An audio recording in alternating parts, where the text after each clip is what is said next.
সিলেট ওসমানী বিমানবন্দরের গেটের সামনে নেতাকর্মীর ঢল। দলীয় প্রধানকে উষ্ণ অভ্যর্থনায় সিক্ত করলেন জামাতের নেতাকর্মীরা। বুধবার সকাল ৮টা ১০ বিমানবন্দরে অবতরণের পর জামায়াতে ইসলামের আমির ডাক্তার শফিকুর রহমানকে ফুল দিয়ে শ্রদ্ধা জানানো হয়। এরপর সাংবাদিকদের সঙ্গে কথা বলেন ডাক্তার শফিকুর রহমান। এ সময় এক প্রশ্নের জবাবে তিনি জানান, নির্বাচনের বৈধতা ও জুলাই সনদের আইনি ভিত্তির জন্যই আগে গণভোট হতে হবে। বলেন, জোটে নয়, সমঝোতার ভিত্তিতেই নির্বাচনে অংশ নেবে তার দল।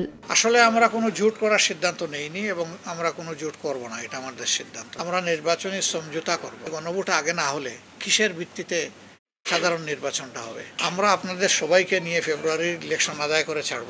এটা দেরি হলেই বিভিন্ন ধরনের আশঙ্কা এবং বিভিন্ন ধরনের বিশৃঙ্খলা দেখা দেওয়ার পটেনশিয়াল থ্রেট আছে। এদিন বিকেলে নির্বাচন কমিশনে যান জামায়াতে ইসলামের সহকারী সেক্রেটারি জেনারেল হামিদুর রহমান আজাদের নেতৃত্বে 2 সদস্যের প্রতিনিধি। প্রধান নির্বাচন কমিশনারের সঙ্গে বৈঠক শেষে গণভোট ও জাতীয় নির্বাচন একই দিনে করার প্রস্তাবের ফাঁদে পা না দেওয়ার আহ্বান জানান তিনি। একই দিনে ভোট মানে হচ্ছে ভোট কেন্দ্র স্থগিত হলে গণভোটের রেজাল্ট স্থগিত হয়ে যাবে। গণভোটটা তখন ইগনোরেবল হয়ে যাবে, গৌণ হয়ে যাবে। ফাঁদানো ফাঁদে আমাদের পা দেওয়ার সুযোগ নেই। ইলেকশনের মৌলিক বিষয়গুলো সেটেল হলে আমরা আসন বিন্যাসের বিষয়। দ্রুত জুলাই সনদ বাস্তবায়নে আদেশ জারির জন্য সরকারের প্রতি আহ্বান জানান হামিদুর রহমান আজাদ। প্রক্রিয়া নিয়ে কিছু জটিলতা আছে। কাউসারা চৌধুরী কুমু, সময় সংবাদ, ঢাকা।